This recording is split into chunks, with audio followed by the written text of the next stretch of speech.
نحمده ونصلي ونسلم على رسوله الكريم أما بعد فأعوذ بالله من الشيطان الرجيم بسم الله الرحمن الرحيم والذين آمنوا أشد حبا لله صدق الله العظيم رب اشرح لي صدري ويسر لي امري واحلل عقدة من لساني يفقهوا قولي۔ واجب الاحترام حاضرین و سامعین، اللہ رب العزت کا بے حد و حساب مرتبہ شکر ہے جس کی توفیق اور عنایت سے آج ہم سب لوگ اس مبارک شب کے دامن میں جسے شب قدر کہا اور سمجھا جاتا ہے اور قرآن کے بقول ایک اکیلی رات پورے 1000 مہینوں سے بھی بہتر ہے، برابر نہیں ہے، بہتر ہے۔ اب کتنی بہتر ہے یہ خدا ہی جانتا ہے، ہماری تو عقل یہاں پر جواب دے جاتی ہے۔ ہم تو صرف اتنا سوچ سکتے ہیں کہ 1000 مہینوں کو آگے اگر کنورٹ کریں دنوں میں تو یہ کوئی 84 سال بنتے ہیں۔ ہماری آج کی اس نشست کے اندر گفتگو کا عنوان ہے ذوق مناجات سے شوق ملاقات تک۔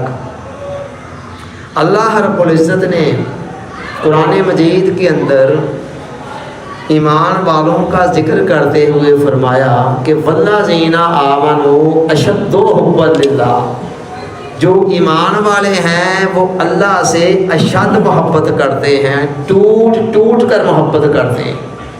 یہاں اللہ تعالیٰ ایمان والوں کو حکم نہیں دے رہا کہ مجھ سے محبت کرو، جملہ خبریہ ہے، اللہ تعالیٰ انفارمیشن دے رہا ہے، اطلاع دے رہا ہے، خبر دے رہا ہے، بتا رہا ہے کہ ایمان والوں کا یہ حال ہوتا ہے کہ وہ اللہ سے ٹوٹ ٹوٹ کر شدید محبت کرتے ہیں۔ دوسری محبتوں کی نفی نہیں کی جا رہی، لیکن یہ کہا جا رہا ہے کہ باقی ساری محبتیں اگر ترازو کے ایک پلڑے میں ڈال دی جائیں اور دوسرے پلڑے میں اللہ کی محبت ڈال دی جائے تو ایمان والوں کی سچویشن یہ ہے کہ وہ اللہ کی محبت والا پلڑا بھاری ہوتا ہے۔ اللہ تعالیٰ نے عالم ارواح کے اندر جب ہم سے پوچھا تھا نا الستو بربکم، اور ہم سب نے بیک زبان فرما بردار بن کر کہا تھا بلا، باری تعالیٰ تیرے سوا ہمارا اور ہے کون، تیرے سوا اور ہے کون ہمارا۔ تو اس وقت اللہ نے اپنی محبت کا ایک بیج ہے جو ہماری فطرت کے اندر پیوست کر دیا تھا، رکھ دیا تھا، ڈال دیا۔ اب ہم جہاں مرضی چلے جائیں وہ بیج ہماری فطرت کے اندر موجود ہے۔ اب ایمان کیا کرتا ہے، ایمان اس بیج کو پالش کر کے پروان چڑھا کر ایک تنا اور درخت میں تبدیل کر دیتا ہے۔ اس لیے اللہ حالانکہ ہے تو سب انسانوں کے اندر وہ محبت کا بیج موجود ہے، لیکن باقی لوگوں کے ہاں وہ بیج کہیں دب چکا ہوتا ہے۔ بیج جب تک اس میں سے کونپل نہیں نکلتی ہے آگے بڑھتا پھلتا پھولتا درخت نہیں بنتا، پھل بھی نہیں دیتا ہے۔ لیکن ایمان یہ کام کرتا ہے کہ اس بیج کو تنا اور درخت بنا دیتا ہے۔ سو اللہ نے کہا کہ جو ایمان والے ہیں نا وہ مجھ سے ٹوٹ ٹوٹ کر محبت کرتے ہیں۔ شدید محبت کا لفظ استعمال کیا ہے، اشدو، شدید قسم کی محبت، خالی نہیں۔ اس کے درجے ہوتے ہیں، سب سے پہلے ہمارا کسی چیز کی طرف میلان ہوتا ہے، ہلکا سا توجہ، پہلا درجہ ہے ابتدائی سا، مائنر سا۔ میلان پر تھوڑا سا فوکس کیا جائے تو اس سے اگلا درجہ آتا ہے جسے رغبت کہتے ہیں، تھوڑی اور زیادہ توجہ۔ آپ دیکھیں کہ نیچرلی ایسے ہی ہوتا ہے، جہاں بھی آپ کو محبت ہوتی ہے یہی پروسیس ہوتا ہے۔ اچھا جی، پھر اس رغبت پر بھی تھوڑا کچھ عرصہ فوکس کیا جائے تو آہستہ آہستہ اس کی طلب پیدا ہونی شروع ہو جاتی ہے، اور طلب کے اندر جب تھوڑی سی مستقل مزاجی آئے تو پھر طلب آگے جا کر اس کی محبت میں تبدیل ہو جاتی ہے۔ پھر اچھا لگنے لگتا ہے، دل میں رہنا شروع ہو جاتا ہے، اور محبت کے اندر جب شدت آتی ہے تو وہ شدید محبت پھر آگے عشق میں کنورٹ ہوتی ہے۔ وہ عشق جس کے متعلق کہا العشق نار یحرق ما سوى المحبوب، عشق ایک آگ ہے جو محبوب کے سوا ہر چیز کو جلا کر راکھ کر دیتا ہے۔ تو خدا نے کہا کہ ایمان والے میرے ساتھ عشق کرتے ہیں۔ اچھا، یہ تو ہو گیا تصویر کا ایک پہلو۔ دوسری طرف یہ بھی مسئلہ ہے، جس عالم دنیا کے اندر ہم رہ رہے ہیں اسے اللہ تعالیٰ نے عالم امتحان بنایا ہے۔ امتحان کی غرض سے یہاں بھی کافی سارے نظارے اس نے رکھ دیے ہیں جو دل کو موہ لینے والے ہیں، دل کو اٹریکٹ کرنے والے ہیں۔ چنانچہ بار بار ایسا ہوتا ہے کہ انسان کی توجہ ڈائیورٹ ہوتی ہے اور ان عارضی فانی سطحی نظاروں کے اندر بندہ گم ہو جاتا ہے۔ لیکن یہ بات تو طے ہے نا کہ یہ نظارے جتنے بھی دلکش ہیں، آخر ان کا بنانے والا ان سے تو زیادہ خوبصورت ہوگا نا۔ عقل مانتی ہے اس بات کو؟ ایسے تو نہیں ہو سکتا کہ خدا نے اپنے سے زیادہ حسین ان کو بنا دیا۔ یہی بات مولانا روم نے کہی۔ وہ اپنے آپ سے پوچھتے ہیں کہ اے دل این کمر خوشتر یا آنکھ کمر سادت، اے دل تجھے چاند بڑا اچھا لگتا ہے، خوبصورت لگتا ہے، مگر یہ بتا کہ چاند زیادہ حسین ہے یا چاند کا بنانے والا زیادہ حسین ہے؟ اسی طرح کہتے ہیں دوسری جگہ، اے دل این شکر خوشتر یا آنکھ شکر سادت، تجھے یہ شکر بڑی پسند ہے۔ اس زمانے میں شکر گوڑی تھی، یہی عیاشی تھی، یہ وائٹ چینی نہیں تھی، یہ پیسٹریاں نہیں تھی، یہ کیک نہیں تھے وغیرہ وغیرہ دوسری تیسری چیزیں جو ہوتی ہیں آج کل۔ تو لہذا مولانا روم نے پھر مجبوری تھی ان کی شکر ہی یوز کی۔ اگر آج کے دور میں ہوتے کسی کیک کا، کوئی پیسٹری کا، کسی اعلیٰ ورائٹی کا نام لے دیتے تو کہتے ہیں اے دل این شکر خوشتر یا آنکھ شکر سادت، یہ شکر زیادہ مزیدار ہے، حسین ہے، میٹھی ہے، یا اس کا بنانے والا زیادہ میٹھا ہے اور زیادہ مزیدار؟ تو لہٰذا یہ تو طے ہے نا کہ یہ نظارے جتنے مرضی دلکش ہیں، ان کا بنانے والا ان سے زیادہ خوبصورت ہے۔ اب سوال یہ پیدا ہوتا ہے کہ پھر بار بار ایسا کیوں ہوتا ہے کہ انسان حسن کے اس اصلی منبع اور پیکر کو چھوڑ کر عارضی فانی سطحی نظاروں کے اندر گم کیوں ہو جاتا ہے؟ وائے؟ اس کا جواب یہ ہے اس وائے کا کہ یہ نظارے سامنے نظر آتے ہیں، وہ سامنے نظر نہیں آتا ہے۔ تو انسان کی محسوس پرستی جو ہے نا، سامنے والی چیز دکھائی دینے والی کو زیادہ اہمیت دینا، یہ انسان کے اندر ایک فطری کمزوری پائی جاتی ہے۔ اس فطری کمزوری کا شکار ہو جاتا ہے۔ وہ کہتا ہے لا تدرکہ الابصار، کوئی آنکھ میرا احاطہ نہیں کر سکتی، وہو یدرک الابصار کلہ، اور وہ ہے کہ تمام آنکھوں کا احاطہ کیے ہوئے، چنانچہ کوئی آنکھ اس کو دیکھ نہیں سکتی، اور دیکھ نہیں سکتی ہے تو جو دکھائی دیتا ہے اسی کی طرف مائل ہو جاتا ہے۔ تو وہ کیسے نظر آتا ہے؟ وہ ان آنکھوں سے نہیں، وہ ان آنکھوں سے نظر آتا ہے جن کے متعلق علامہ نے کہا تھا دل بینا بھی کر خدا سے طلب، کہ آنکھ کا نور دل کا نور نہیں ہے۔ ان آنکھوں کی بنائی کو بصارت کہتے ہیں، اور یہ جو دل والی آنکھیں ہیں ان کی بنائی کو بصیرت کہتے ہیں۔ چنانچہ وہ آنکھوں میں تو نہیں آتا لیکن دل میں آتا ہے۔ کہتا لا یسعنی ارضی ولا سمائی ولکن یسعنی قلب عبد المومن، میں نہ زمینوں میں سماتا ہوں نہ آسمانوں میں سماتا ہوں، جب میں سمانے پہ آتا ہوں تو بندہ مومن کے دل میں سما جایا کرتا ہوں۔ اسی لیے تو کہتے ہیں صوفیاء کہ قلب المومن عرش اللہ تعالی، بندہ مومن کا جو دل ہوتا ہے وہ اللہ کا عرش ہوتا ہے، اللہ کا عرش ہوتا ہے۔ اور اسی لیے کہا گیا کہ ٹھادے مندر ٹھادے مسجد ٹھادے جو کچھ ٹھنڈا، پر ایک بندے دا دل نہ توڑی، رب دلاں وچ رہندا، رب رہتا ہے۔ اور دوسری حدیث قدسی میں کہتا ہے انا عند منکسرۃ القلوب، سارے دلوں میں نہیں آتا ہے، کہتا میں ان دلوں کے اندر آتا ہوں جو ٹوٹ چکے ہوتے ہیں، شکستہ ہوتے ہیں۔ پتھر دلوں کے اندر وہ کبھی نہیں آیا کرتا، جو شکستہ ہوتے ہیں۔ تو بچا بچا کے نہ رکھ سے، تیرا آئینہ ہے وہ آئینہ کہ شکستہ ہو تو عزیز تر ہے نگاہ آئینہ ساز میں۔ تو آج کی رات ہمیں کرنا کیا ہے؟ یہ دیکھنا ہے کہ اس کو پانا ہے۔ اگر ہم نے اس کو نہ پایا، ایک بندہ آقا نے فرمایا الا ان سلعۃ اللہ غالیہ، لوگوں آگاہ ہو جاؤ، اس کائنات کے اندر سب سے مہنگا سودا، سب سے قیمتی سودا وہ اللہ کا سودا ہے، اللہ کی محبت کا سودا ہے۔ بندہ دنیا میں آیا، لاکھوں کروڑوں اربوں خربوں کما لیے، کھا لیے، رکھ لیے، ڈھک لیے، سب کچھ بن گیا، وزیر بن گیا، مشیر بن گیا، صدر بن گیا، سیاستدان بن گیا، خدا کو نہ پا سکا تو دنیا میں آنا کیا اور یہاں سے جانا کیا؟ کیا اس کا آنا اور کیا اس کا جانا یہاں سے؟ تو لہٰذا اس کو پانا بہت ضروری ہے۔ اس کے پائے بغیر جو کچھ مرضی آپ پالیں، ساری دنیا بھی آپ کی ہو گئی، تب بھی آپ زیرو ہیں۔ اور اگر وہ آپ کو مل جاتا ہے نا، نہر والے پل پہ ملے یا کہیں اور ملے، جہاں بھی ملے، وہ اگر آپ کو مل جاتا ہے پھر اور کھ بھی نہیں ملا ہے، سمجھے سب کچھ مل گیا۔ اس کو پانے کا آغاز کہاں سے ہوتا ہے؟ ذوق مناجات سے، اور وہ سلسلہ اینڈ کہاں ہوتا ہے؟ شوق ملاقات تک۔ یہی ہمارا آج کا ٹاپک ہے۔ کیا ہے؟ ذوق مناجات سے شوق ملاقات تک۔ ذوق مناجات کا مطلب ہے، مناجات کا مطلب ہے باتیں کرنا، اس سے باتیں کرنے کا ذوق پیدا ہو جانا۔ اور شوق ملاقات کا مطلب کیا ہے؟ اس کی ملاقات کا شوق دل میں آ جانا۔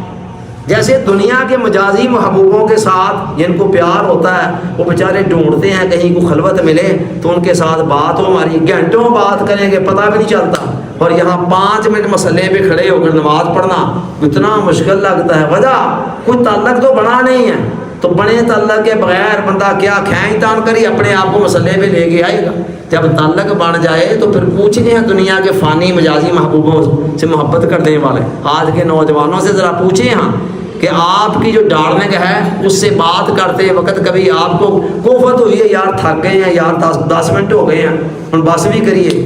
دل چاہتا ہے کرتے جاؤ، جہاں تعلق بن جاتا ہے تو ذوق ملاقات، ذوق مناجات سے شوق ملاقات۔ چلیے آئیں اس نقطے کو تھوڑا سمجھنے کے لیے ڈیٹیل کے اندر چلتے ہیں ذرا طور کے اوپر۔ کہاں؟ طور کے اوپر چلتے ہیں۔ موسیٰ علیہ السلام طور پر جایا کرتے تھے اور وہاں جا کر اللہ تعالیٰ سے ہم کلام ہوا کرتے تھے۔ اللہ تعالیٰ ذرا پردے کی اوٹ سے بولا کرتا تھا۔ اب اللہ کی باتیں اتنی پیاری تھیں، اتنی میٹھی تھیں کہ موسیٰ علیہ السلام ایک دن مچل اٹھے، رہا نہ گیا۔ یہ قدرتی بات ہے کہ جب کسی سے بات ہوتی ہو نا پھر دل چاہتا ہے اس کی شکل بھی دیکھنے کو۔ موسیٰ علیہ السلام کے علاوہ کسی پیغمبر نے یہ فرمائش نہیں کی ہے جو موسیٰ علیہ السلام نے کی، اور کسی کے ساتھ اللہ تعالیٰ نے اس طرح بلا کر سامنے بات بھی نہیں کی ہے۔ تو ان سے باتیں ہوتی تھیں، تو باتیں ہوتی تو رہا نہ گیا، مچل اٹھے، کہنے لگے مولا تیری باتیں اتنی پیاری ہیں تو تو خود کیسا ہوگا؟ ذرا گھونگھٹ تو اٹھا، پردہ تو ہٹا، چلمن تو سرکا، اور دکھا تو صحیح تو ہے کیسا؟ رب ارنی انظر الیک، میں دیکھنا چاہتا ہوں۔ خدا نے کہا موسیٰ لن ترانی، تو مجھے نہیں دیکھ سکتا، یہ نہیں کہا لن یرانی، مجھے دیکھا نہیں جا سکتا، اللہ نے یہ نہیں کہا، فرمایا لن ترانی، میں تو اپنا آپ دکھا سکتا ہوں لیکن تو مجھے نہیں دیکھ سکتا۔ دیکھنے والا تیرے بعد آ رہا ہے، تو طور پر آ کر التجا کر رہا ہے اور تجھے جواب مل رہا ہے۔ اس کو معراج کی رات عرش پر اپنے پاس بٹھا کر خود پردے ہٹا کر دیدار کرا دو۔ لو جی، بہرحال پیغمبر تھے، پیغمبر کی التجا تھی تو آخر کچھ امپیکٹ بھی تو ہوتا ہے نا، اللہ تعالیٰ کو بڑا اپنے بندوں کا بھی لحاظ پر بتھیرا ہوتا ہے۔ اچھا موسیٰ انج کرتے ہیں، درمیان والا راستہ نکال لیتے ہیں، میں ڈائریکٹ نہیں تو دیکھ سکتا، میں پہاڑ پر اپنی ایک تجلی پھینکتا ہوں، تو انڈائریکٹلی مجھے دیکھ لے، ادھر پہاڑ کی طرف دیکھ اور وہاں میری تجلی آئے گی تو انڈائریکٹلی مجھے دیکھ۔ اللہ نے تجلی پھینکی تو موسیٰ علیہ السلام اس تجلی کو بھی برداشت نہ کر سکے، بے ہوش ہو گئے۔ لیکن اس تجلی کا اثر یہ ہوا کہ چہرے کے اوپر ایسا جلال آ گیا کہ اب جو دیکھتا اندھا ہو جاتا۔ چنانچہ واپس آ کر تورات کے اندر ہے کہ پھر وہ کیا کرتے تھے، چہرے پہ نقاب اوڑھ کر رکھا کرتے تھے تاکہ دیکھنے والوں کی آنکھیں اندھی نہ ہونے پائیں۔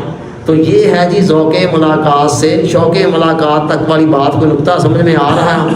اچھا جی آگے چلیں، پھر کیا ہوا؟ اب یہ دیکھیں، غور کریں ذرا، موسیٰ علیہ السلام نے ڈائریکٹ نہیں دیکھا، انڈائریکٹلی دیکھا، اور کیا، اور باتوں سے بات آگے چلی، ذوق ملاقات ذوق مناجات سے چلا معاملہ آگے، پہلے باتیں ہوتی تھی، باتوں سے آگے شوق ملاقات تک چلی گئی۔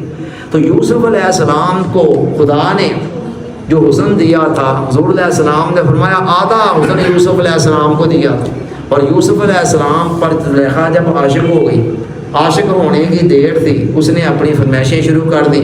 یوسف علیہ السلام نے کہا نو، میں تو یہ کام نہیں کروں گا۔ اس نے کہا میں جیل بھجوا دوں گا، یہ کر دوں گی، دھمکیاں دی، بھجوا بھی دیا۔ چلتے چلتے بات کب تک، کہتے ہیں عشق اور مشق دو چیزیں چھپی نہیں رہتی ہیں، کب تک چھپی رہے؟ باہر باتیں ہونے شروع ہو گئیں کہ جی وہ جی زلیخا جی غلام پر عاشق ہو گئی۔ یہ ایک بہت بڑا عیب تھا کہ ایک آزاد گھرانے کی ایک آزاد خاتون ایک غلام پر عاشق ہو جائے، غلاموں کو انتہائی پست درجے کے سمجھا جاتا۔ اب زلیخا کسی مرد درویش کے پاس شاید گئی، کتابوں میں نہیں آتا ہے، بعض چیزوں میں قیاس کرنی پڑتی ہے۔ اس نے کہا جی وہ مجھے باتیں بہت کرتی ہیں، کیا کریں؟ اس نے کہا بی بی سمپل سا فارمولہ یہ ہے کہ جس کو دیکھ کر تم دیوانی ہو گئی ہو نا، اس کی ایک جھلک ان کو بھی دکھا دیں، بس ان کی زبانیں خود بند ہو جائیں گی۔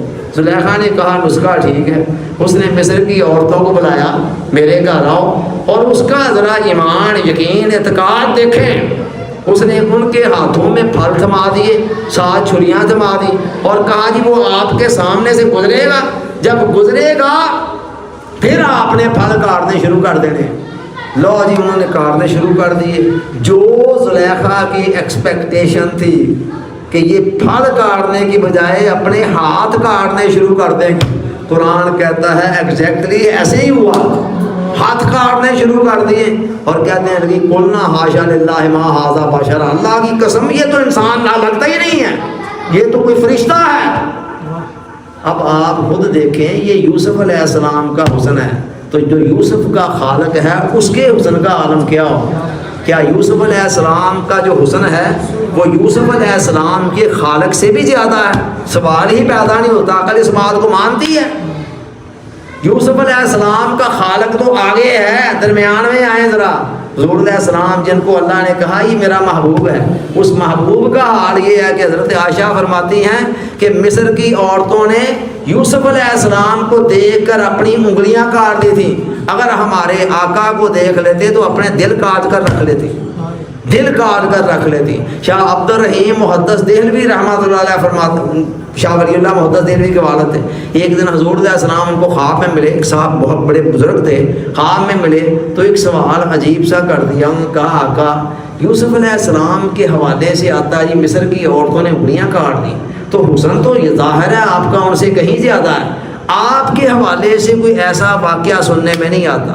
تو آپ نے فرمایا بیٹی عبد الرحیم، اللہ تعالیٰ نے میرے حسن پر اپنی غیرت کے 70,000 پردے ڈال رکھے، میرا حسن زمانے کے سامنے اوپن ہی نہیں ہوا ہے، 70,000 پردوں کے بعد ہے یہ حسن جو لوگ دیکھتے ہیں اور دیکھ کر ہی فدا ہو جاتے ہیں، 1000 جان سے فدا ہو جاتے ہیں۔ تو آگے پھر آقا کو اور یوسف علیہ السلام کو جو بنانے والا خدا ہے اس کے اپنے حسن کا عالم کیا ہوگا؟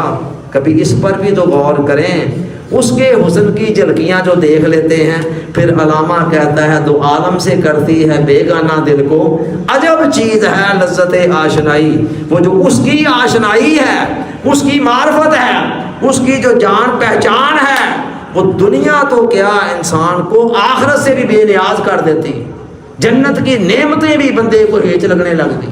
یہی وہ لذت آشنائی تھی جس نے ایک دن حضرت رابعہ بصریہ کے ایک ہاتھ میں آگ اور دوسرے میں پانی تھما دیا اور چل پڑی بڑے جلال کے ساتھ۔ اماں جی کہاں جا رہی ہیں؟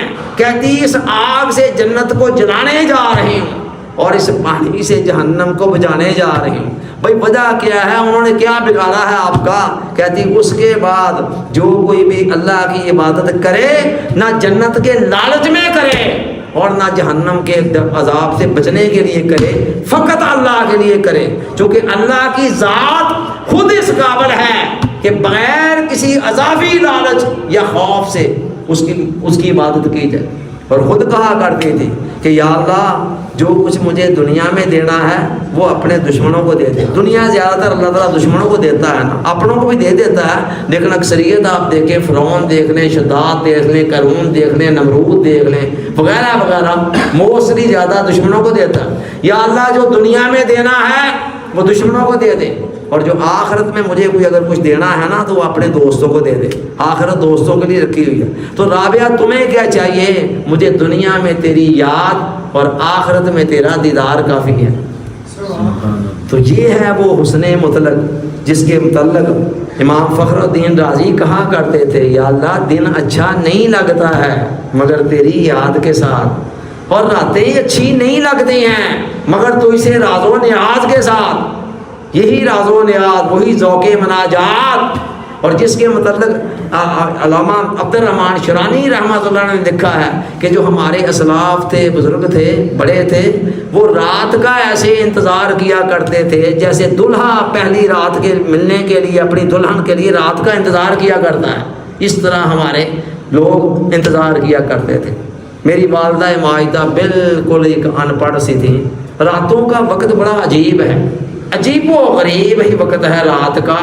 ملاقات کے صحیح وقت راتوں کے ہیں. تو والدہ ماجدہ کی بات کر رہا ہوں کہ وہ بالکل ان پڑھ تھی, 2 کے 3 کلاسیں کہیں پڑھی ہوئی تھی. ایک دفعہ وہ حج پہ چلی گئی بڑے بھائی کے ساتھ, واپس آئی تو وہ شاعرہ بن چکی تھی. پتہ نہیں کتنے درجنوں شعر انہوں نے کہے. اس زمانے میں وہ سادہ آڈیو کیسٹیں ہوتی تھی, وہ کیسٹ بھی ریکارڈ کی. ان شعروں کے اندر ایک شعر تھا کہ الف آکھے ادھی راتی آ بندیا تے ستی ہوئی قسمت نو جگا بندیا. یہ ان کا شعر تھا.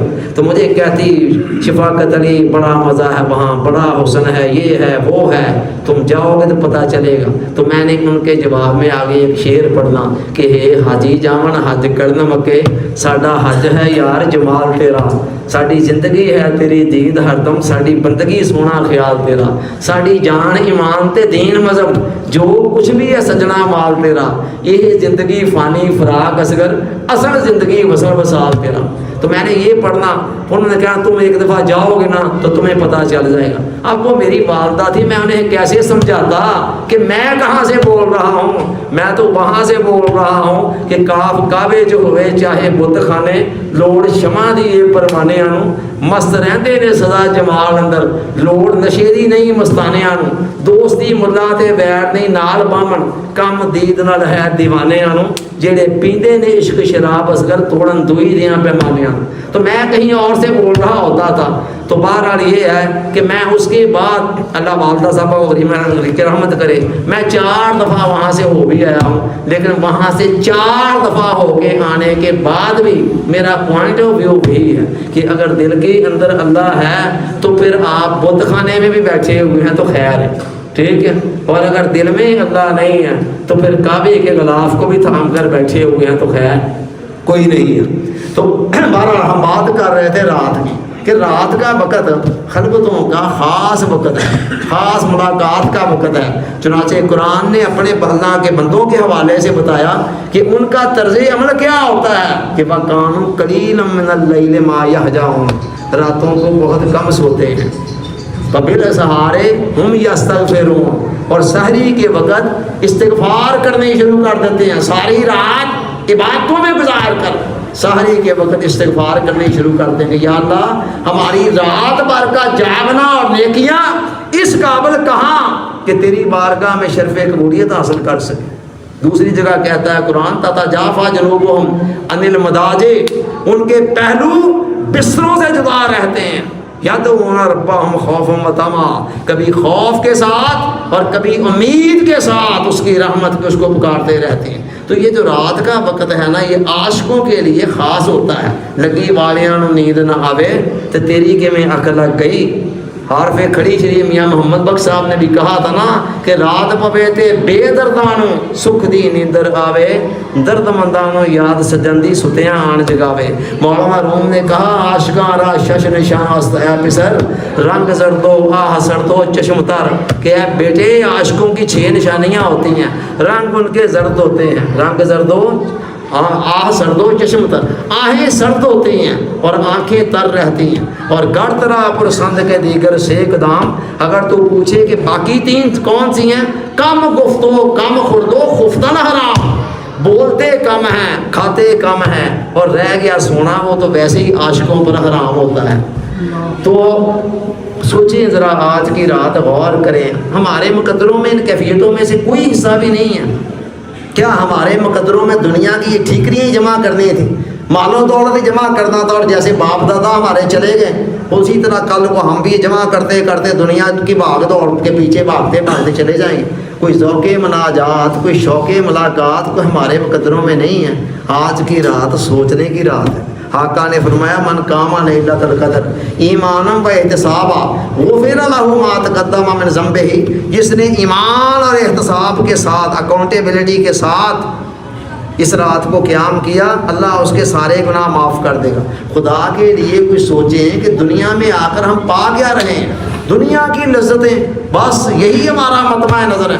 کوئی پوچھے ہیں ان لوگوں سے جن کو وہ ذوق مناجات کی لذتیں ملتی ہیں کہ جس طرح ہم دسترخوان پر بیٹھتے ہیں، بریانی کی اپنی لذت ہے، قورمے کی اپنی لذت ہے، فش فرائی کی اپنی لذت ہے، آئس کریم کی اپنی لذت ہے، رشین سیلڈ کی اپنی لذت ہے، اسی طرح کوئی ان سے پوچھے، کہتے نماز کی اپنی لذت ہے، تلاوت کی اپنی لذت ہے، ذکر کی اپنی ہے، فکر کی اپنی ہے، میڈیٹیشن کی اپنی ہے، صدقہ و خیرات کی اپنی ہے، دعا کی اپنی ہے، استغفار کی اپنی ہے۔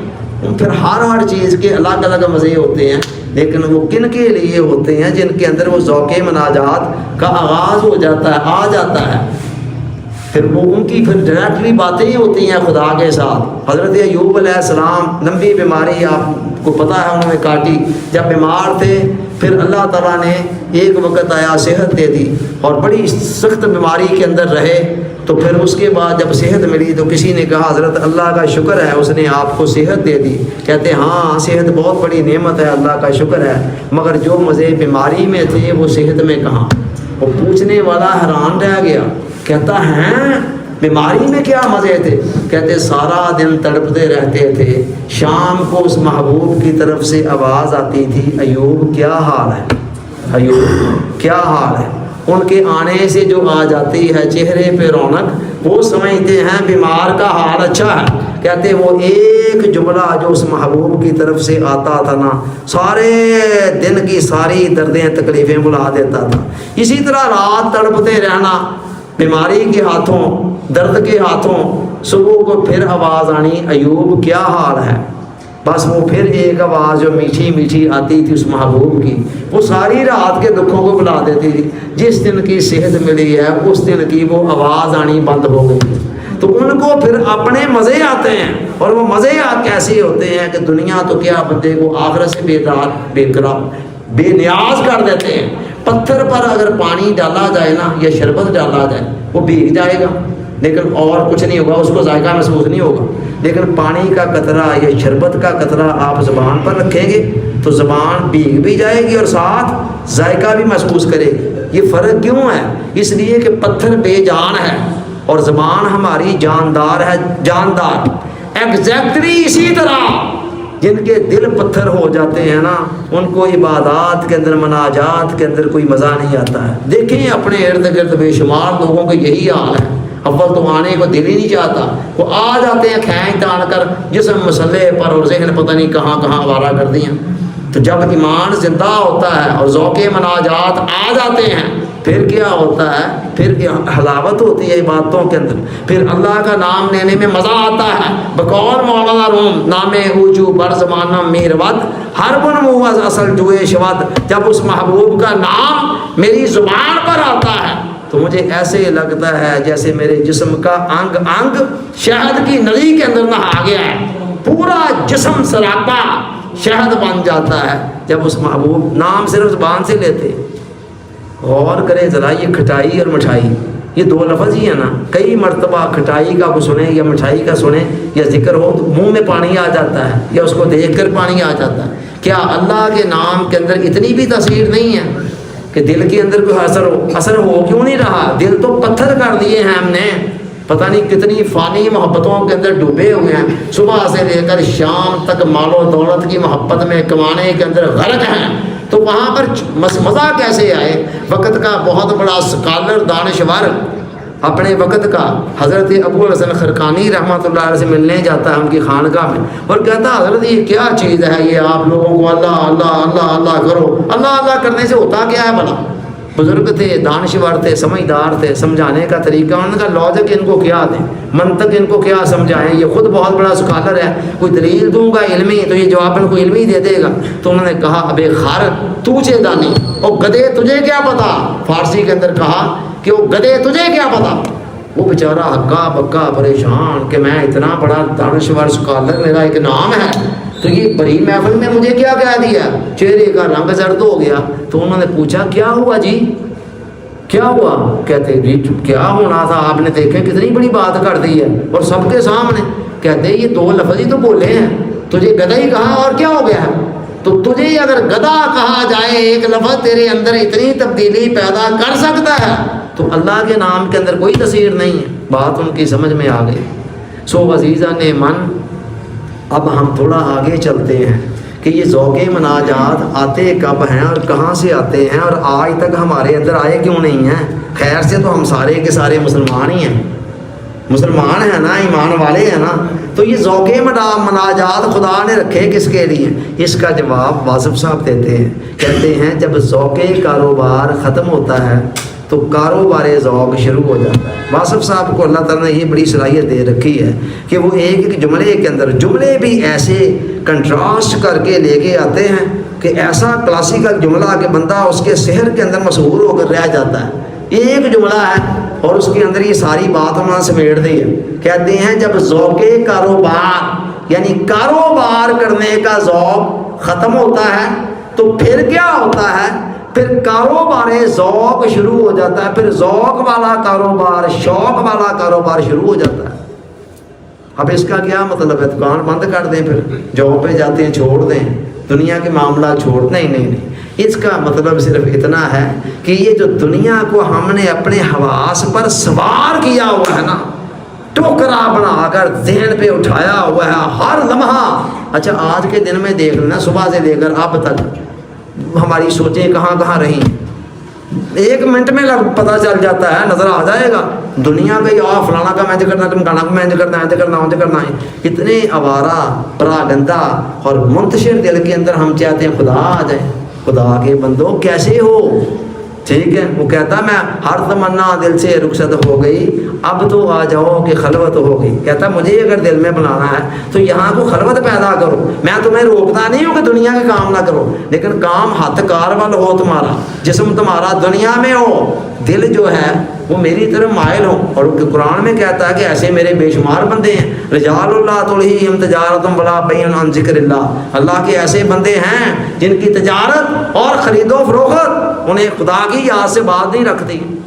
تو جو کام ایک کر سکتا ہے وہ سب کے لیے ممکن ہے۔ تو یہ ذوق کاروبار جب ختم ہوتا ہے یا کم، مطلب یہ ہے کہ دنیا کی حد سے بڑی ہی محبت ہمارے دلوں سے جب نکلتی ہے، ہمارا جسم دنیا میں رہے، دنیا کمائے کھائے پیے رکھے ڈکے تجوری میں رکھے بینک میں رکھے، کوئی پابندی نہیں ہے اسلام کے اندر، قطعاً کوئی پابندی نہیں ہے۔ پابندی تو صرف یہ ہے کہ یہ کیا ہے کہ ہم نے دنیا کی محبت اٹھا کر دل میں ڈال دی، اور دل تو اللہ نے بنایا اپنے لیے تھا، اور اس نے آنکھیں دو بنائی تھیں، کان دو بنائے تھے، تو دل دو نہیں بنا سکتا تھا، ایک ادھر ہوتا ہے ایک ادھر ہوتا ہے، لیکن کہتا ما جعل اللہ لرجل من قلبین فی جوفہ، ہم نے کسی انسان کے اندر دو دل نہیں بنائے۔ دو دل بناتے تھے اس چلاک انسان نے کیا کرنا تھا، ایک میں مجھے بسا لیتا، ایک میں دنیا کو بسا لیتا۔ اس نے اب ایک ہی دل بسایا، کہتا اب اس کے اندر ایک ہی رہے گا، یا میں رہوں گا یا دنیا رہے گی۔ تو یہ جو دنیا ہے اس کے متعلق قرآن نے کہا کل شیء ہالک الا وجہ اللہ، ہر چیز ہلاک ہونے والی ہے سوائے اللہ کے، اللہ کی ذات کے۔ تو لہذا یہ خود فانی ہے۔ تو جتنی بھی جہاں یہ آتی ہے نا، جب دل میں اس کی محبت آتی ہے تو نتیجہ کیا پیدا کرتی ہے؟ نتیجہ دل کے اندر فنا کے اثرات پیدا کرتی ہے، دل مردہ ہونا شروع ہو جاتا ہے، اور یہی کچھ لوگوں کی اکثریت کے ساتھ ہو رہا ہے، مردہ دل۔ اچھا اللہ والوں کو اہل اللہ کا لفظ آپ نے سنا ہوگا، اہل اللہ، اللہ، اور اہل دل کا لفظ آپ نے سنا ہوگا۔ اللہ والوں کو اہل دل کیوں کہتے ہیں؟ دل والے، تو دل کیا میرے اور آپ کے پاس نہیں ہے؟ وجہ کیا ہے؟ انہوں نے دل دنیا کو نہیں دیا ہوتا، اللہ کو دیا ہوتا ہے، اس لیے دل زندہ ہو جاتے ہیں، اہل دل ہو جاتے ہیں۔ اور جن کے دل دنیا کے اندر، میاں صاحب نے کہا تھا نا کہ سونی صورت عاشق ہونا، ایک آدھی جنیائی عاشق ہو تو وہ سونے تھے جائیں صورت بنائی، تو انہوں نے دل اللہ کو دیتے ہیں اور اللہ جواباً ان کے دلوں کو پھر زندہ کر دیتا ہے، تو پھر ان کو اہل دل کہا جاتا ہے۔ تو یہ ہے چیز، دنیا کمانا جرم نہیں ہے، کھانا جرم نہیں ہے، برتنا جرم نہیں ہے، استعمال کرنا جرم نہیں ہے، کوئی بھی جرم نہیں ہے، قطعاً نہیں ہے۔ صرف ایک ہی جرم ہے کہ اس کو دل کے اندر نہیں بسانا۔ جب اس کو دل کے اندر آپ بسا لیں گے تو پھر دل کی دنیا کا بیڑا غرق ہو جائے گا، اور جب دل کا بیڑا غرق ہو گیا تو پھر دل کے اندر اللہ کہاں آئے گا؟ اللہ اسی دل کے اندر آتا ہے جس دل کے اندر کم از کم دنیا کی محبت اتنی زیادہ، حب دنیا راس و کل خطی، آقا نے فرمایا دنیا کی محبت ہر برائی کی جڑ ہے۔ امام غزالی فرماتے ہیں جس دل کے اندر حب دنیا آ گئی وہاں سے خدا کی محبت تشریف لے جاتی ہے۔ تو لہذا خدا کا مطالبہ ہم سے یہ بالکل نہیں ہے کہ تم دنیا میں نہ رہو، دنیا نہ رکھو، کماؤ نہ کھاؤ نہ۔ مولانا روم سے پوچھ لیں، وہ کہتے ہیں چیز دنیا از خدا غافل بدن، کہتے ہیں دنیا ہے کیا؟ یہ جو کہتے ہیں دنیا دنیا دنیا، تو دنیا کیا ہے؟ وہ کہتے ہیں ہر وہ چیز دنیا ہے جو تجھے اللہ سے غافل کر دے۔ نیک معاشو نکرا و فرزند و زن، نہ تو بیوی بچے دنیا ہے، نہ فرزند و زن، نہ کوئی اور رشتے ناتے، ان میں سے کوئی دنیا نہیں ہے، اور نہ ہی سونا چاندی دنیا ہے، جتنا مرضی آپ کے پاس ہے یہ دنیا نہیں ہے۔ دنیا یہ کب بنے گا؟ جب یہ آپ کو اللہ سے غافل کر دے گا۔ اور آپ دیکھ لیں میجورٹی کے ساتھ کیا ہو رہا ہے، ان چیزوں نے لوگوں کو خدا سے غافل کر رکھا ہے یا نہیں کر رکھا ہے؟ اکثریت کے ساتھ ایسے ہی ہو رہا ہے۔ یہ بہت بڑا المیہ ہے، ورنہ اللہ والوں میں سے آپ دیکھیں حضرت عبد الرحمن بن عوف رضی اللہ تعالیٰ عنہ آج کے حساب سے کروڑوں کے اربوں پتی تھے، عثمان غنی اتنے مالدار تھے، لیکن کیا تھے؟ انہوں نے دنیا کو دل میں نہیں بسایا ہوا تھا، ان کی جیب میں تھی، تجوری میں تھی، بینک تو اس زمانے میں ہوتے ہی نہیں تھے، تجوریاں تھیں، جیبیں تھیں، باقی اور جگہ تھیں جہاں رکھتے تھے، کاروبار کرتے تھے، سب کچھ کرتے تھے، لیکن دل دنیا کے اندر غرق نہیں تھے۔ ہم نے کیا کیا ہے؟ دل کو دنیا کے اندر غرق کر دیا ہوا ہے۔ اب اس دنیا کی محبتوں سے لت پت دل کے اندر، اس کی محبتیں کیسے آئے، اور وہاں ذوق مناجات کیسے آئے، اور وہاں پر شوق ملاقات کیسے آئے؟ آ سکتا ہے؟ بہت ہی مشکل ہے۔ تو اللہ والوں کے ہاں ہوتا ہے۔ خواجہ عبید اللہ حرار، آپ سلمان علیہ السلام کو دیکھیں نا، نبوت ہے اور نبوت کے ساتھ بادشاہی ہے، مال و دولت، کتنا کچھ، کتنی حکومت ان کی، اس سب کچھ کے ساتھ ان کے اندر کوئی دنیا نہیں ہے۔ ایک دن وہ اپنے گئے گھوڑوں کو دیکھنے، گھوڑے بڑی بڑی اعلیٰ نسل کے تھے ان کے ہاں، بڑی اعلیٰ نسل کے گھوڑے، شاندار، ان کے رنگ روپ، قد کاٹ، ان کی رفتار۔ اس زمانے کے اندر گھوڑے عام یوز ہوتے تھے نا جنگوں کے اندر، تو انہوں نے ایک دفعہ ان کو منظر دکھایا گیا کہ یہ گھوڑے ہیں جی، ان کی تھوڑی ریس کرا کے دکھائی گئی۔ سلمان علیہ السلام کو منظر بڑا ہی پیارا لگا، تو انہوں نے ایک گھوڑے کو تھمتھماتے ہوئے کہا کہ میں اس سے محبت کرتا ہوں، عن ذکر ربی، یہ قرآن کے اندر آیا الفاظ، انی احببت حب الخیر عن ذکر ربی، کہ میں اس کے ساتھ محبت جو کر رہا ہوں وہ اللہ کی خاطر کر رہا ہوں، اللہ کی نسبت سے کر رہا ہوں کہ یہ گھوڑا کل کو میدان جنگ کے اندر جائے گا، دین کے دشمنوں کے خلاف یہ ہمارے کام آئے گا، دین کی حفاظت کے لیے، دین کی سربلندی کے لیے، اللہ کی توحید، اس کی وحدانیت کا ڈنکا بلند کرنے کے لیے، اس کے نام کو دنیا میں پھیلانے کے لیے، جہاں جہاں کہیں دشمنوں کے ساتھ جنگ ہوگی، جہاد ہوگا، یہ گھوڑا وہاں پر استعمال ہوگا، میں اس کے ساتھ اگر محبت کر رہا ہوں تو سلمان علیہ السلام کہہ رہے اس لیے کر رہا ہوں۔ خواجہ عبید اللہ حرار اپنے وقت کے بہت بڑے ولی اللہ بھی، بزرگ بھی، اور ساتھ ساتھ کیا، ساتھ یہ کہ بہت ہی بڑے مالدار بھی، ٹھیک ٹھاک قسم کی لش پش قسم کی رہائش گاہ اس وقت کے حساب سے، گھوڑے اور پتہ نہیں کیا کیا کچھ۔ مولانا عبد الرحمن جامی رحمۃ اللہ علیہ یہ بھی اسی دور کے بزرگ تھے اپنے وقت کے، ایک صوفی بزرگ بہت بڑے، ان کا ایک نام ہے۔ اچھا، ایک دن یہ ان سے ملنے کے لیے گئے، جا کر فرسٹ ٹائم ہی دیکھا اتنی لش پش اور اتنی ڈوٹ ڈپھا سب کچھ، تو ملاقات تو ابھی نہ ہوئی، تو وہاں سے چل پڑے، اور چلتے چلتے ایک مصرع فارسی زبان کے اندر بولا، کہتے ہیں نہ دوست دارد، وہ بندہ اللہ کا دوست مرد نہ مردست، وہ مرد نہیں ہو سکتا، یعنی وہ اللہ کا مرد دوست کلندر نہیں ہو سکتا۔ کون؟ آگے دنیا دوست دارد، جس نے دنیا کو دوست بنا رکھا ہے۔ انہوں نے دیکھا کہ اتنی ظاہری لش پش ہے، اتنا کچھ ہے، نام ان کا بڑا ہے جی، بہت بڑے ولی اللہ ہیں، بزرگ ہیں، کاہے کہ یہ بزرگ ہیں، اتنی رونقیں انہوں نے دنیا کی جمع کر رکھی، یہ کہہ کر چلے آئے۔ اب جب واپس آئے، سوئے نیند کے اندر، دیکھتے ہیں قیامت کا مجمع برپا ہے، تو یہ پیش ہوئے، تو یہ بھی پھنس گئے۔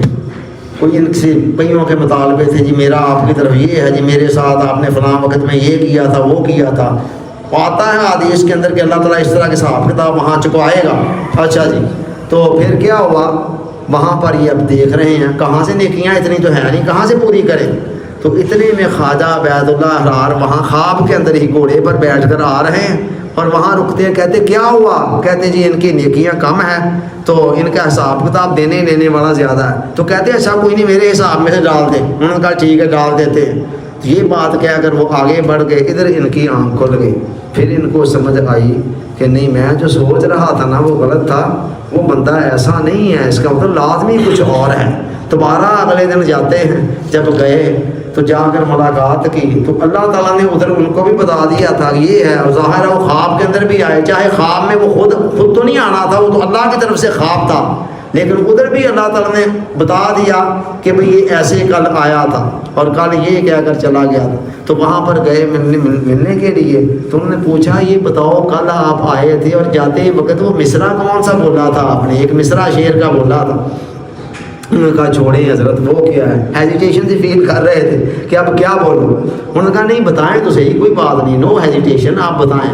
کہتے میں نے یہ کہا تھا نا مرد است، وہ بندہ مرد خدا نہیں ہو سکتا ہے، آ کے دنیا دوست دارت، جس نے دنیا کو اپنا دوست بنا رکھا۔ انہوں نے کہا اچھا پہلا مصرع آپ نے بول دیا تھا نا، دوسرا مصرع اس کا میں بنا دیتا ہوں۔ اگر دارت برائے دوست دارت، کہ اگر وہ دنیا رکھتا ہے اس کو دوست بنایا ہوا تو اللہ کی خاطر ہی بنایا ہوا ہو، بس اتنی بات ہے۔ دیکھیں اتنی بات میں سارا سینیریو چینج ہو جاتا ہے، سارا ہی سینیریو۔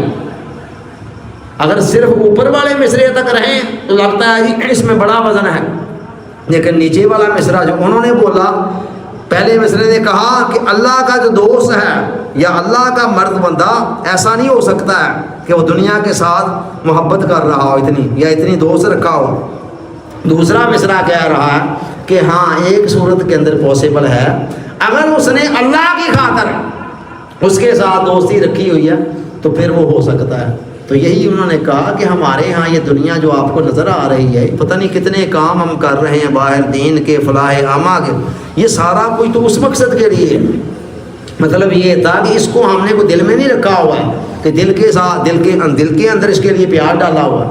تو یہ ہے جناب کہانی کہ اللہ والوں کے پاس بھی یہ چیزیں ہوتی ہیں، لیکن یہ ہے کہ وہ دل کے اندر نہیں ہوتی ہے۔ اور خدا کا یہی مطالبہ ہے، خدا قطعاً نہیں کہتا ہے کہ آپ دنیا نہیں اپنے پاس رکھ لیں، بلکہ حضور علیہ السلام نے فرمایا کہ اس کے دھیان سے سنیے گا ذرا یہ حدیث، میں مفہوم سنانے لگا ہوں۔ آقا نے فرمایا کہ اس میں کوئی خیر نہیں ہے کہ تم میں سے کوئی آخرت کی خاطر دنیا ترک کر دے، اور اس میں بھی خیر نہیں ہے کہ دنیا کی خاطر آخرت ترک کر دے، دونوں میں خیر نہیں ہے۔ حضور علیہ السلام نے فرمایا دنیا کو ذریعہ بناؤ آخرت تک پہنچنے کی، اور یہی صحیح تعلق ہے دنیا اور آخرت کے درمیان کہ آخرت ہمارا مقصد ہے، اور اس مقصد تک اگر ہم نے پہنچنا ہے تو دنیا کے ذریعے سے ہی، دنیا کو استعمال کرتے ہوئے، یوں سمجھ رہے ہیں جیسے چھت پر پہنچنے کے لیے سیڑھی ضروری ہے، اسی طرح آخرت تک پہنچنے کے لیے دنیا ضروری ہے ہمارے پاس ہونا، ورنہ ایک دن ہمیں غذا نہ ملے، آج صبح سے ہم تک ہمیں کھانا نہ ملا ہوتا تو ہم آرام سے بیٹھ کر یہ تقریریں کر رہے ہوتے، سن رہے ہوتے۔ یہ سارا کچھ کیسے ممکن ہوا کہ کھانا صبح سے ہمیں ملا، دیگر لوازمات ضروری تقاضے ہمیں میسر ہیں، اگر ان یہ چیزیں میسر نہ ہوتی تو پھر ہمارے لیے ممکن ہی نہیں تھا۔ تو یہ اتنی سی بات ہے لوگوں کی سمجھ میں نہیں آ سکی ہے۔ عام لوگ ساری زندگی اس مغالطے میں گزار دیتے ہیں کہ پتہ نہیں اگر اللہ کی طرف آنا ہے نا دنیا کو چھوڑنا ہوگا، اسلام نے قطعاً نہیں کہا دنیا چھوڑے. اگر اسلام نے یہ کہا ہوتا یا اسلام کا یہ مطالبہ ہوتا تو پھر کبھی بھی تاریخ کے کسی بھی دور کے اندر کوئی بھی اللہ والا مالدار نہ رہا ہوتا. جب سلمان علیہ السلام، ان کے آگے داؤد علیہ السلام، یوسف علیہ السلام جیسے لوگ ایک طرف پیغمبری پر بیٹھے ہوئے ہیں سارے خزانوں کے مالک بن کر، اور دوسری طرف ساتھ پیغمبری ملی ہوئی ہے، تو کیا یہ کافی نہیں ہے ہمارے سمجھنے کے لیے کہ پھر اس کا مطلب یہ ہے کہ سب کچھ ممکن ہے کہ آپ امیر بھی ہوں، آپ گاڑیوں کے اوپر سفر بھی کر رہے ہوں، آپ کی اچھی رہائش گاہ ہو، آپ کا اچھا بزنس ہو، اور اس کے ساتھ ہی ساتھ اللہ تعالیٰ کے خاص بندوں کی فہرست کے اندر بھی آپ شامل ہوں، آپ کو ذوق مناجات بھی ملا ہوا ہو اور آپ کو شوق ملاقات بھی ملا ہوا ہو. یہ سارا کچھ پھر ممکن ہو جاتا ہے. تو شوق ملاقات، ذوق مناجات سے بات شروع ہوتی ہے، اور جب یہ بڑھتا ہے تو پھر وہی جو کچھ طور پہ ہوا تھا نا وہی کچھ ہوتا ہے. آگے چلتے چلتے آٹومیٹکلی ملاقات کا شوق پیدا ہو جاتا ہے. جب شوق پیدا ہوتا ہے ادھر بندے کو تو پھر جواباً اللہ کا دستور یہ ہے، وہ کہتا ہے میرے بندے نے جیسا معاملہ میرے ساتھ کرنا ہے نا ویسا ہی معاملہ جواباً میں نے اس کے ساتھ کرنا. یہ اس کا پیٹنٹ قانون ہے. میں نے اس پر کئی مثالیں یہ غالباً پچھلے جمعہ کے لیکچر کے اندر اسی مسجد کے اندر دیتے ہوئے اسی عشرہ اعتکاف کے اندر میں نے اس پر کئی مثالیں دی تھی کہ اللہ تعالیٰ کی بارگاہ کا یہ اصول ہے باقاعدہ. ایک مثال لے لیں، فاذکرونی اذکرکم، تم مجھے یاد کرو تو میں تمہیں یاد کروں گا. تو یہ دیکھیں یہ کیا ہے، اللہ نے کہا میرے بندے اگر تم مجھے یاد کر رہا ہے تو جواباً میں بھی تجھے یاد کر رہا ہوں، جیسا بندے عمل کر رہا ہے ویسا ہی چلا. تو یہاں بھی یہی قانون ہے. حضور علیہ السلام نے فرمایا من احبا لقاء اللہ، جو اللہ کے ساتھ ملاقات کا شوق رکھتا ہے، احب اللہ لقاءہ، اللہ بھی اس کے ساتھ ملاقات کا شوق رکھتا ہے. دونوں طرف وہ آگ برابر لگی ہوئی، مزہ ہی پھر آتا ہے محبت کا. یک طرفہ میں تو مزہ ہی نہیں آتا ہے. بندہ کہے یہ مینوں تیرے نال میری ملاقات کا بڑا شوق ہے، اللہ کہے جا مینوں کوئی شوق نہیں. کیا مزہ آئے گا جی اس محبت کا، کیا مزہ آئے گا اس ملاقات کا. ملاقات کا اور محبت کا مزہ آتا ہی تب ہے جب دونوں طرف سے ٹریفک چل رہی ہو اور خدا کہتا میرے بندے دیر ساری تیری طرف سے ہے، میری طرف سے کوئی نہیں ہے، میں تو تیار بیٹھا ہوا ہوں، ادھر تو اپنا شوق شو کر، ادھر میں بھی ساتھ شوق شو کر دوں. تو یہ اتنی سی بات ہے. تو آقا نے آگے بھی سنیے گا، من احبا لقاء اللہ احب اللہ لقاء، جو اللہ سے ملاقات کا شوق رکھتا ہے جواباً اللہ اس سے ملاقات کا شوق رکھتا ہے. ومن کارہا لقاء اللہ، یہ حدیث مکمل نہیں ہوئی، جو پہلا حصہ تھا. دوسرا ومن کارہا لقاء اللہ، اور جو اللہ سے ملاقات کو ناپسند کرتا ہے، کارہ اللہ لقاءہ، اللہ اس کے ساتھ ملاقات کو ناپسند کرتا ہے. کیسے ممکن ہے کہ بندے کو شوق ہی کوئی نہ ہو اور اللہ اتنا تیار ہو کر بیٹھا ہوا ہو کہ یہ بندہ کسی طرح شوق پیدا کرے. اللہ اتنا مجبور تو نہیں ہے نا بالکل ہی. تو جیسا بندے نے کرنا ہے ویسا ہی جواباً اللہ نے کرنا ہے. اچھا اب کیا صرف یہ کہنے سے ہو جائے گا کہ جی میں کہوں جی مینوں ملاقات کا بڑا شوق ہے، طرز عمل میرا کچھ بھی نہ ہو؟ جن کو ملاقات کا شوق ہوتا ہے نا پھر اس کے لیے تیاری کرتے ہیں. حضور علیہ السلام نے اپنی مجلس میں بیٹھ کر ویسے کرنے کا ذکر کیا. کرنے میں ہمارا ایک عاشق رہتا ہے، مزہ تب ہے نا محبوب خود بولے، محبوب کہے کہ ہاں وہ فلانا ہمارا عاشق ہے. فرمایا کرنے میں عاشق رہتا ہے. صحابہ کرام کو بڑا اشتیاق ہوا، آپ نے اس کی تعریف کی تو فرمایا کہ عمر اور علی تمہاری دونوں کی اس سے ملاقات ہوگی میرے بعد. لو جی وقت گزرتا گیا، سیدنا عمر فاروق کا زمانہ آ گیا. عمر فاروق کو بات یاد تھی حضور علیہ السلام کی، تو انہوں نے حضرت علی کو ساتھ لیا اور پوچھتے پچھاتے کرنا پہنچ گئے. وہاں جب پہنچے تو پوچھا جی اویس نام کا ہے جی، وہ تو جی دیوانہ سا بندہ ہے، ایسے ہی کبھی ہنسنا شروع کر دیتا ہے، کبھی رونا شروع کر دیتا ہے. تو وہ دیوانہ سا مجذوب سا بندہ، ان کا جی اسی دیوانے اسی مجذوب سے ملنا. وہاں چلے گئے، ان کو بتایا کہ ہم عمر اور علی ہیں حضور علیہ السلام کے خاص صحابہ. تو ویسے کرنی بڑے اشتیاق سے پوچھ رہے ہیں میرے محبوب کا چہرہ کیسا تھا، آنکھیں کیسی تھی، پھر ان کے ہاتھ کیسے تھے، بولتے کیسے تھے، بیٹھتے کیسے تھے، یہ فلاں فلاں. بڑے تجسس کے ساتھ سوال پہ سوال کیے جا رہے ہیں جیسے پیاسا مدتوں کا ہو اور اچانک پانی اس کے سامنے آ جائے. تو سوال پوچھ پاچھ کر یہ جواب دے رہے ہیں اور پھر اچانک ہی ایک سوال کرتے ہیں کہ اے عمر اور اے علی، تم نے میرے محبوب کو دیکھا ہے؟ وہ حیران رہ گئے کہ ابھی ہم سے کویشچن کیا کر رہے تھے اور اب کیا کر رہے ہیں؟ کہتے دیکھا ہم اتنے سال ان کے ساتھ رہے. کہتے چھوڑو، تم نے کہاں دیکھا ہے؟ تم نے جو دیکھا ہے وہ تو محبوب کا کوئی عکس دیکھا ہوگا، اصل محبوب تو اس نے اپنے پاس چھپا رکھا ہے، کسی کو دیکھنے دیتا ہے. پھر کہنے لگے اچھا عمر بھائی، اچھا علی بھائی، آپ اب جائیں، مجھے بڑا دن کا آ رہا ہے، اللہ سے ملاقات ہونی، مجھے اس کی تیاری کرنی. حضرت عمر اور حضرت علی جیسی ہستیوں کو کہہ رہے ہیں بس اب جائیں آپ، کافی ہے، ہماری ملاقات ہو گئی ہے، اب مجھے اس بڑے دن کی تیاری کرنے دیں.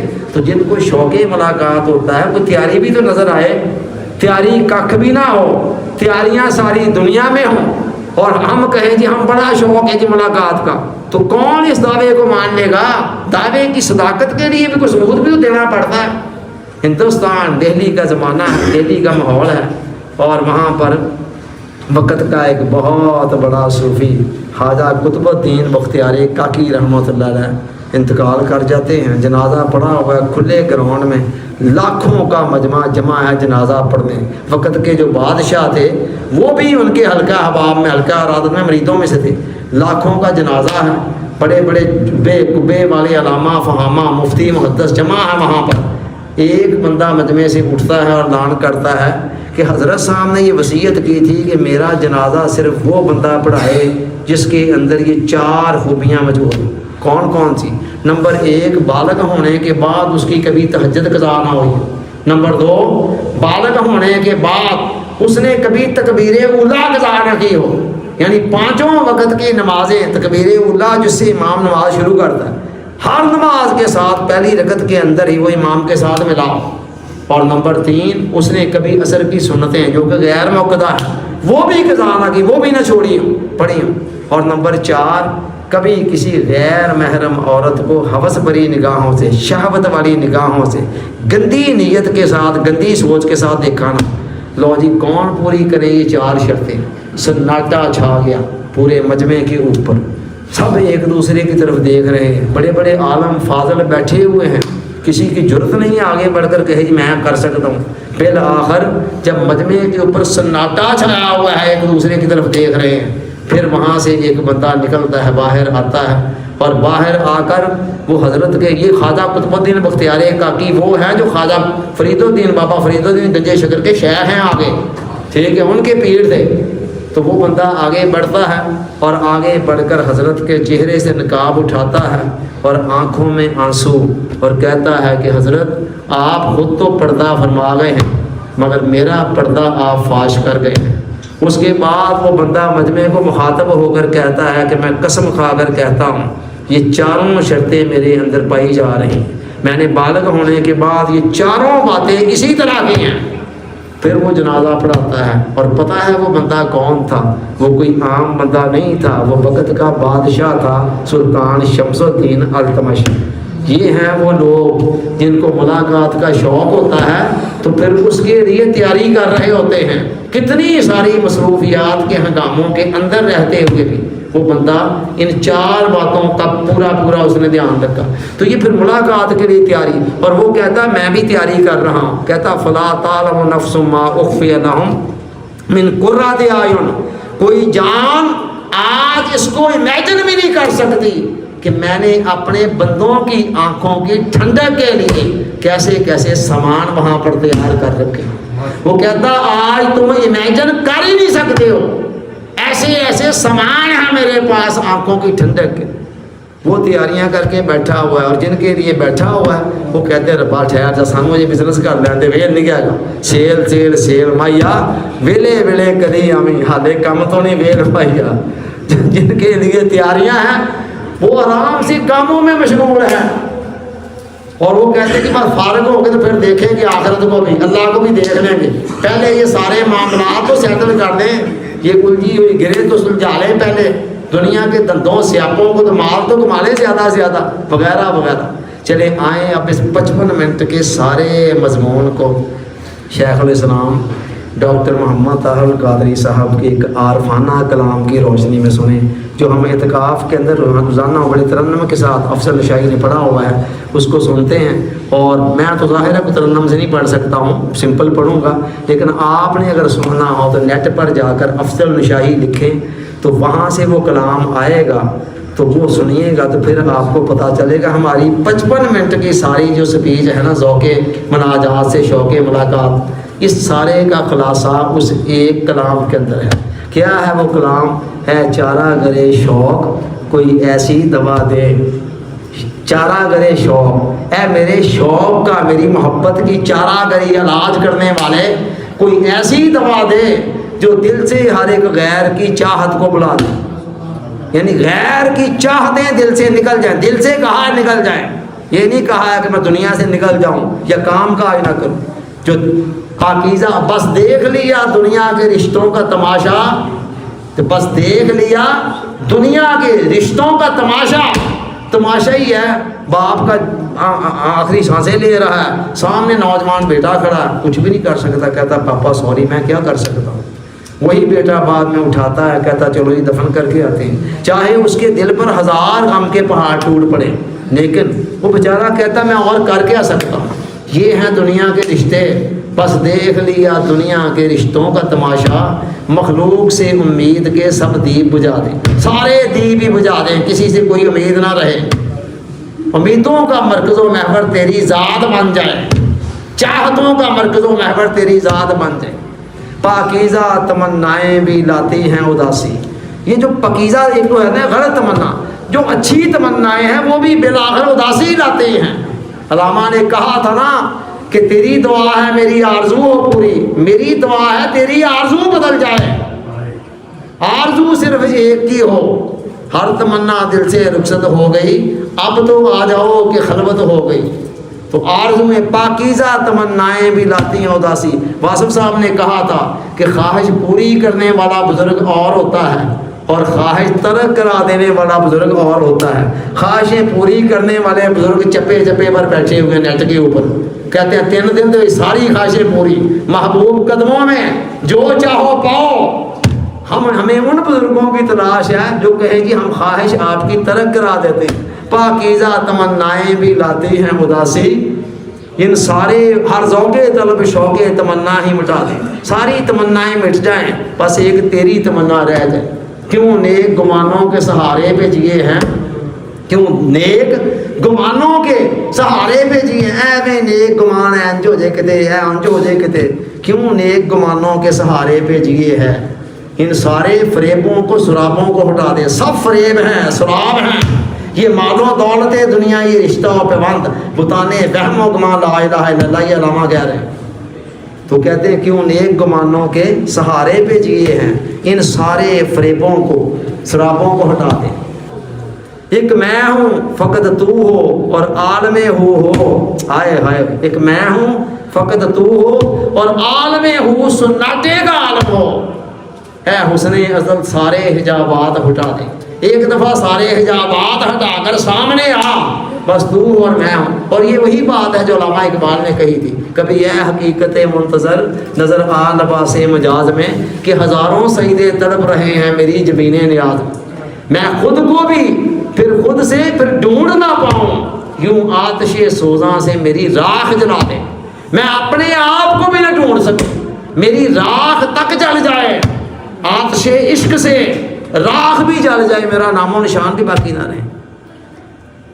ہوں تیرے حجابات کی دہلیز پہ کب سے، ایک بار ذرا دیکھ لے، ایک پردہ ہٹا دے، کب سے تیری طلب کے لے کر تیرے حجابات کی دہلیز پر کھڑا ہوں، کوئی ایک آدھ پردہ اٹھا اور تھوڑا سا ایک جھلک تو دکھا دے۔